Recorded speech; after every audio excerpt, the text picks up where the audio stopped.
জয় গুরু দাদা ও মায়েরা, আজ আপনাদের বলবো আচার্যদেব কি ভগবান। একজন মা আচার্যদেবকে প্রশ্ন করেছিলেন, আপনি ভগবান? আচার্যদেব বললেন, আমি ভগবান না। কে বলেছে ভগবান?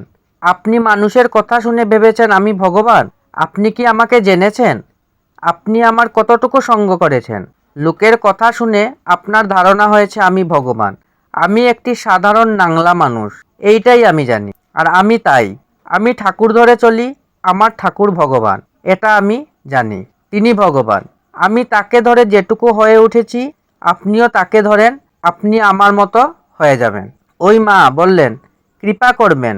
আচার্যদেব বললেন, কৃপা মানে করে পাওয়া, করতে হবে আপনাকে, পেতে হবে আপনাকে। কৃপার সাথে আমার কোনো যোগাযোগ নেই। ওই মা বললেন, আশীর্বাদ করবেন। আচার্যদেব, আশীর্বাদ মানেও অনুশাসনবাদ। যার আশীর্বাদ পেতে চান তার অনুশাসনবাদ পালন করেন। আমার কিছু করার নেই। এখানে যে কথাগুলো হলো কৃপা, আশীর্বাদ, কোথাও আমি নাই, সব জায়গায় আপনি আছেন। কৃপা, আশীর্বাদ সব আপনাকে করে পেতে হবে। আর আপনি বলছেন আমাকে ভগবান, সেই অর্থে তাহলে বিশ্বব্যাপী সবাই ভগবান, কেননা তিনি পরিব্যাপ্তং। চৈতন্যরূপে তিনি যখন পরিব্যাপ্ত হয়ে আছেন, তখন সব জায়গায় খণ্ডিত খণ্ডিত হয়ে তিনি বিরাজমান।